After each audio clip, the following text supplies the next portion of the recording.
Okay, guys, you might experience this type of noise, hissing noise, with the music on.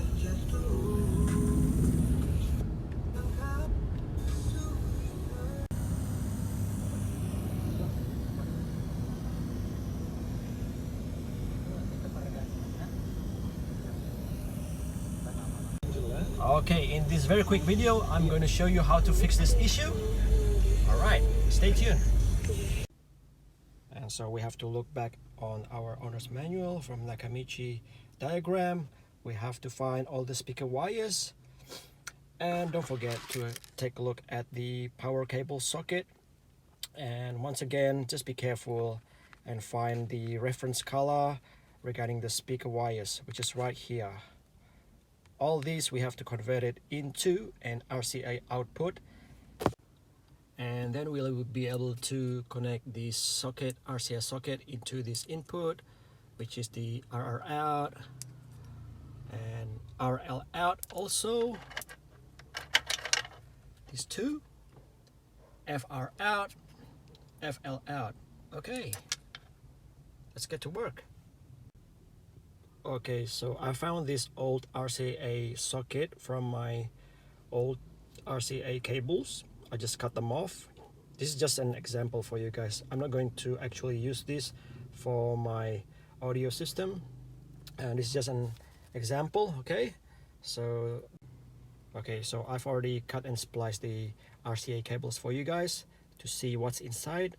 There's only two wires right here, so basically what you have to do is find that speaker cables.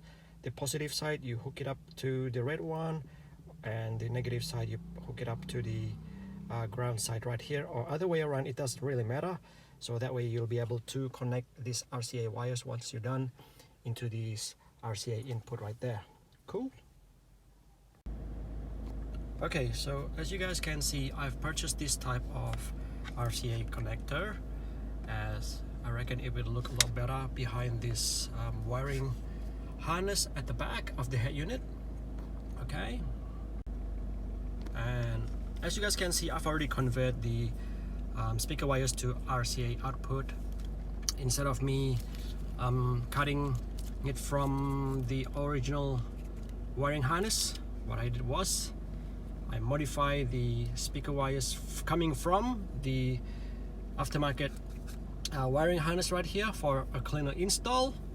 So there it is, guys.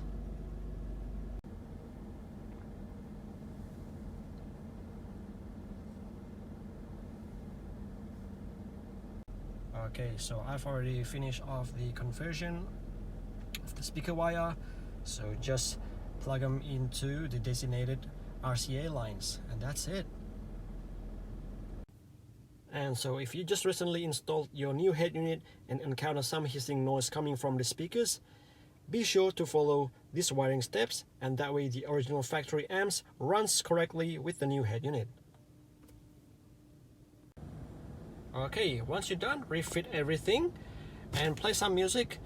I hope you find this video useful, and I will see you again on the next video. Peace.